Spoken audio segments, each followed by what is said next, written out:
ఉత్తరప్రదేశ్లోని బులంద్‌షహర్‌కు చెందిన కృష్ణ యాదవ్ ఉన్నత చదువులు చదువుకోలేదు. పైగా ఆర్థిక పరిస్థితి కూడా అంతంత మాత్రంగానే ఉండేది.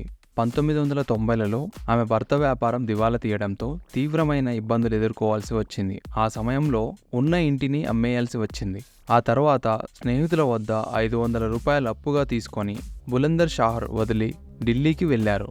ఢిల్లీకి వెళ్ళిన తర్వాత తన భర్తకు ఉద్యోగం లభించలేదు. ఆ తరువాత తన భర్త 3 పిల్లలతో కలిసి వ్యవసాయం చేసి కూరగాయలు పండించడం మొదలుపెట్టారు. సాగు చేసిన కూరగాయలను సరిగ్గా అమ్ముకోలేకపోయారు. ఆ తరువాత ఊరగాయలు తయారు చేసి విక్రయించాలని నిర్ణయించుకొని దీనికోసం ఢిల్లీలోని ఊజ్వా గ్రామంలోని కృషి విజ్ఞాన కేంద్రంలో కృష్ణ యాదవ్ శిక్షణ తీసుకున్నారు. ఊరగాయలు తయారు చేయడానికి మొదట్లో 3,000 పెట్టుబడి పెట్టారు. వీటిని ఆమె భర్త మొదట్లో రోడ్డు పక్కన విక్రయించడం ప్రారంభించాడు. ఇదే క్రమంగా పెరిగి శ్రీకృష్ణ పికిల్స్ సంస్థగా ఎదిగింది. ప్రస్తుతం వీళ్ళు 150 రకాల కూరగాయలని అమ్ముతున్నారు.